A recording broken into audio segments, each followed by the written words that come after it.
Je m'appelle Pierre Zimmer, j'ai 59 ans et je suis professeur de lettres classiques. J'enseigne le français, le latin et le grec. Je suis un dialectophone quasiment de naissance. J'ai d'abord parlé l'alsacien et quoique fils de l'instituteur du village, je l'ai parlé à la maison. Et je n'ai commencé à parler le français vraiment qu'à partir de 6 ans, puisque je suis allé au cours préparatoire à 6 ans, il n'y avait pas d'école maternelle à l'époque. Et j'avais tout de même un avantage sur mes petits camarades, c'est que mon père étant instituteur du village, j'avais de l'avance en français sur eux. Mais tous mes jeux d'enfance, toute ma vie sociale était en alsacien, parce que mes 4 grands-parents étaient alsaciens. Et donc, du coup, je me suis retrouvé même dans une certaine dichotomie, parce que j'étais petit enfant de grands-parents du Korosberg et d'autres grands-parents d'Alsace-Bossu. Et du coup, je passais beaucoup de vacances du côté de Sarre-Union, à Herbitsheim, et je rentrais avec le parler alsacien local, mais je m'adaptais très facilement quand on est petit à mon alsacien du Korosberg natal quand je rentrais. Mais je pouvais, c'était assez surprenant, enfin, pas tellement surprenant parce que les enfants sont capables de ça, je pouvais très facilement passer d'un à l'autre quand je changeais de grands-parents. C'était très évident. Et puis, cet alsacien, c'était celui de la cour de la récréation, c'était celui de tous les jeux. Évidemment, à l'école, c'était en français. On a été punis parce qu'on parlait français pendant la classe, pas pendant la récréation. Donc, pendant la récréation, on parlait alsacien. Les jeux étaient en alsacien, mais une fois que tu étais dans la salle, il fallait que ce soit français. Je me souviens même que le curé venait le mardi entre 11h et midi pour le catéchisme et qui nous a expliqué le catéchisme en alsacien. Et alors on apprenait des formules très compliquées théologiques dans ce catéchisme et qu'il essayait de nous faire passer en alsacien. Et puis, je suis allé ensuite à l'internat en 6e. Et alors là, j'ai commencé seulement à me rendre compte que je pensais en français. Enfin, c'est-à-dire que, en fait, j'ai commencé à penser vraiment en français seulement en 6e. Avant, j'ai l'impression qu'effectivement, je continuais à penser en alsacien, même si je parlais français à l'école, je faisais des rédactions en français, c'était normal. Mais je me souviens que tout à coup, en 6e, dans ma tête, je faisais des phrases en français. Et pourtant, c'était aussi un internat du nord de l'Alsace, on avait des professeurs qui nous parlaient alsacien en cours. Ils nous parlaient alsacien, je me souviens de mon professeur de grec et de français en 4e, très souvent, ça se passait en alsacien. Continuer. Alors c'était souvent un peu gênant parce que, vu la situation de l'établissement, on était tous des ruraux qui parlaient alsacien, mais il y avait les enfants des FFA, des forces françaises en Allemagne, qui étaient ramenés en bus le dimanche soir, et eux, ils étaient francophones. Alors, eux, c'était pas très drôle qu'un prof ou que des professeurs parlent aux élèves en alsacien. C'était une forme pour eux de discrimination. Mais plein de choses se disaient là aussi en alsacien. Il y a quelque chose de véritablement charnel parce que c'est ce qu'on en a dans la bouche. C'est ce qu'on en a dans la bouche. C'est ce qui vient aussi le plus naturellement quand on a envie vraiment de jurer très grossièrement. Alors il n'y a plus quelque chose qui puisse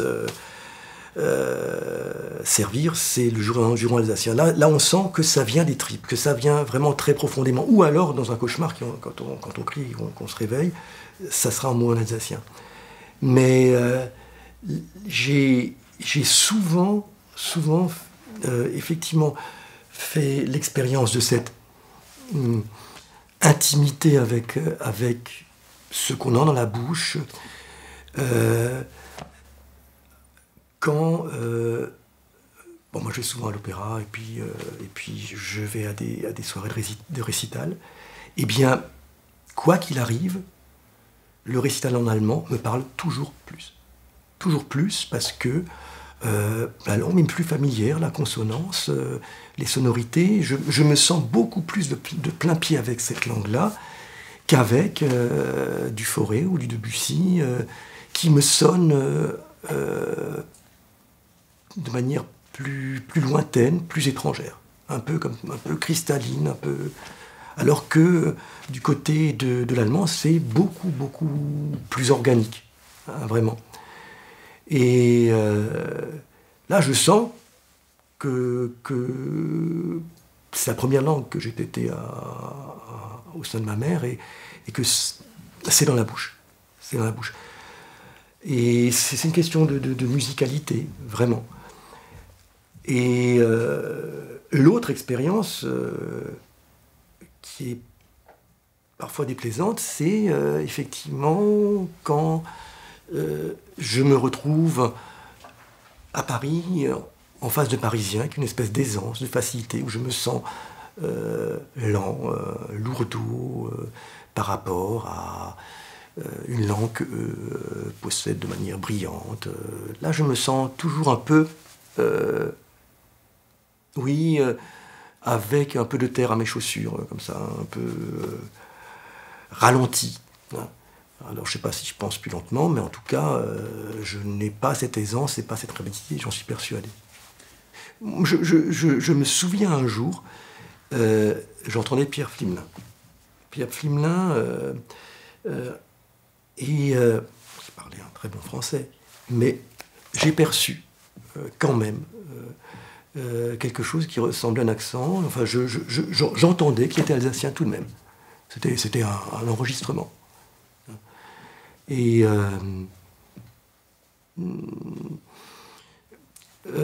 l'histoire de l'accent, effectivement, j'en ai jamais beaucoup souffert, dans la mesure où, d'emblée, étant petit, j'étais parti pour parler français aussi. Mais je l'ai souvent mal pris, alors que ça ne me concernait pas. C'est-à-dire que quand ça devient un motif de moquerie, je me sens solidaire. C'est-à-dire je n'ai jamais accepté, par exemple, qu'on puisse associer un degré d'intelligence à avoir l'accent ou pas, par exemple. Alors que dans des conversations courantes, c'est le genre de choses qu'on entend. Hein. L'imbécile a forcément l'accent. Voilà. Et donc là, non, là, j'ai toujours éprouvé une forme de solidarité.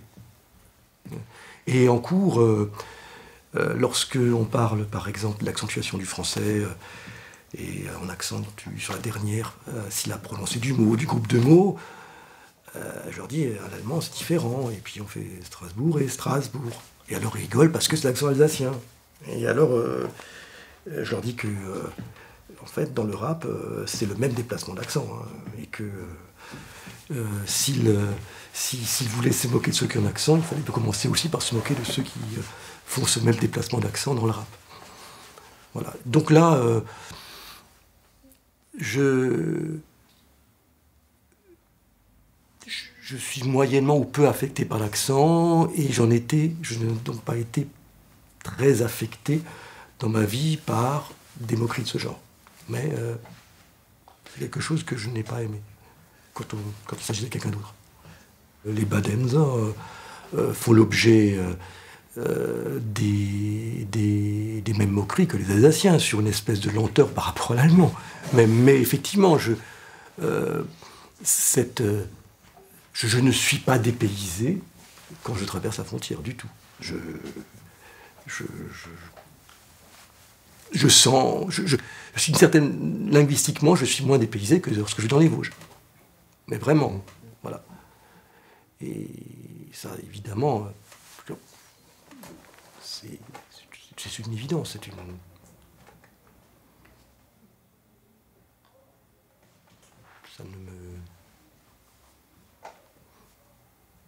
ça ne m'a même jamais effleuré de de vouloir établir là une frontière entre eux et nous. Voilà. Je sais bien qu'à Kehl, il y a déjà un accent différent, que c'est de l'allemand, mais je sais aussi que c'est un allemand local. Je remarque bien. Mais non, je ne mettrai pas de frontières. J'ai toujours su, effectivement, eu conscience que dans la compréhension de l'allemand, immédiate, nous autres dialectophones, nous étions très très avantagés. Par ailleurs, évidemment, par rapport à une prononciation académique, c'était pas très bon l'alsacien, on avait un fort accent. Et puis on a aussi, du point de vue lexique ou du point de vue de la syntaxe, des régionalismes que nous transposons en allemand. Cela dit, les Allemands nous comprennent. Mais l'avantage, c'est évidemment cette facilité de compréhension. On pouvait regarder les feuilletons à la télévision. En allemand, on comprenait ça. Et maintenant, je n'ai aucune idée de ce que ça pourrait amener de commencer par l'alsacien. Ça voudrait quand même dire que on commence par quelque chose pour arriver à une étape supérieure.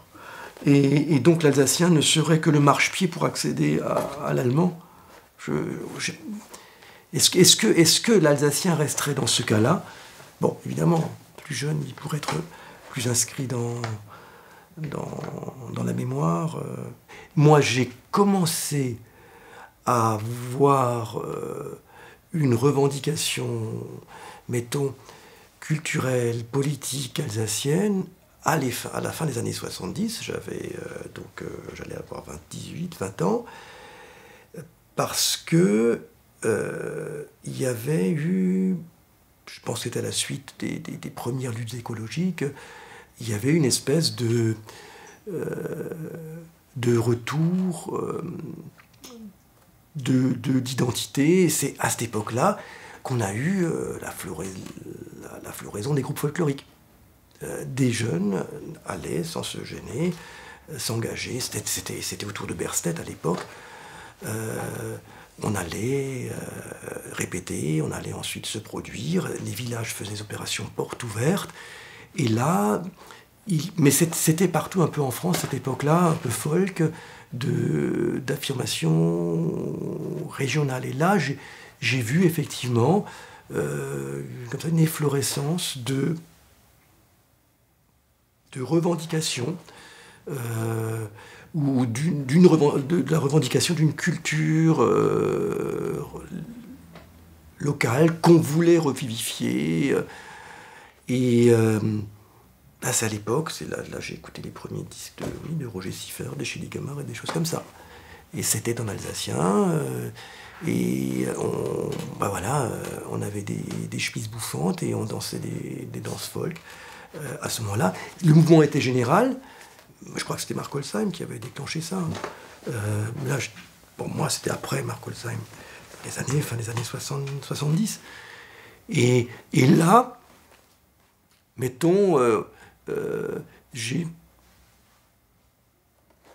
fait de l'Alsace, effectivement, un concept, c'est un grand mot, mais je me suis fait l'idée qu'il y avait une identité locale. Avant, ça relevait de l'évidence, ça relevait du vécu. Voilà. Mais c'est aussi parce qu'à 17-18 ans, on commence à avoir un peu de réflexion politique, ou ça tombait à ce moment-là. En 81, on a eu la décentralisation, et ça aurait pu servir effectivement cette identité, et effectivement ça s'est vraiment perdu. Je crois que la télévision, et encore, moi quand j'étais petit, on regardait souvent les feuilletons, cette télévision allemande. Voilà. Donc on était habitués à des trucs qui passaient à la télévision allemande, qui nous parlaient plus et plus facilement que des feuilletons sur la télévision française. Mais j'ai l'impression effectivement qu'il y a une espèce de valorisation d'une culture moderne qui a, par la télévision, qui a hâté la perte de l'Alsacien. Autrement, peut-être aussi parce que la généralisation de l'enseignement et le fait que tout le monde aille plus loin à l'école, a aussi, je dirais, on dépasse largement le niveau primaire, on va au collège, puis au lycée, peut-être que ça a aussi favorisé cette extinction. Peut-être. Alors, après, j'ai toujours eu ces histoires de complexes par rapport du provincial, par rapport à son patois, des parents qui ont préféré effectivement interdire l'alsacien, ne pas le parler devant les enfants. Mais je ne sais pas pourquoi tout à coup ce sera accéléré, ça. Il se trouve par exemple parfois que les meilleurs défenseurs dans les questions actuelles, en particulier d'écologie, de l'Alsace, ne sont pas des dialectophones. Et qui se sentent parfois plus concernés par ce territoire que d'autres. Et c'est assez frappant. Je sais aussi que, alors, c'est une forme d'orgueil, mais que, contrairement justement au lieu commun de ces Alsaciens qui seraient froids et fermés, quand vous avez affaire à des gens qui sont installés ici, ils vous disent toujours le contraire. Qu'ils ont découvert des gens effectivement chaleureux, qui tiennent à ce qu'ils disent, qui sont fiables. Des gens qui ne voudraient pas retourner dans ce sud ensoleillé d'où ils viennent, ou qui ont fait des expériences et qui en reviennent. Donc il y a une manière d'être ici, on peut appeler ça peut-être du sérieux, qui convient à beaucoup de gens et qu'ils associent à cette identité. J'ai des amis italiens qui sont installés à Schiltigheim, ils ne veulent pas repartir. Je suis très pessimiste, je ne crois pas qu'il pourra y avoir une résurrection de l'Alsacien, parce que d'abord, je ne vois pas qui leur apprendrait. L'école. Quel Alsacien alors? Mais je vois déjà ce que ça donne avec l'allemand à l'école primaire. Moi, j'ai parfois des élèves en première dont l'allemand est désastreux. Parce que je me rends compte que c'est désastreux. Le désamour a commencé à l'école primaire. Alors je ne sais pas ce qu'ils y font, mais cet apprentissage de l'allemand à l'école primaire est rarement un succès. Et puis il y a le complexe alsacien. Il y a un complexe, voilà, on n'ose pas s'affirmer, ça c'est clair. On a toujours un peu honte de cette gadoue qu'on a encore à ses chaussures, ça c'est clair.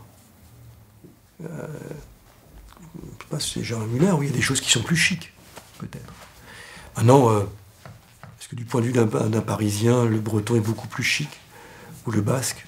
En tout cas, les Alsaciens ont intégré le fait que leur Alsacien n'était pas chic.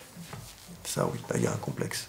S'identifier, il faut évidemment qu'il y ait désir de s'identifier. Mais qui est là pour, justement, créer ce désir? Qui sont les Alsaciens? Qu'est-ce qui, dans la culture de tous les jours, peut susciter cette volonté d'adhésion à une culture marquée par la langue et portée par la langue? Ça, c'est difficile quand même.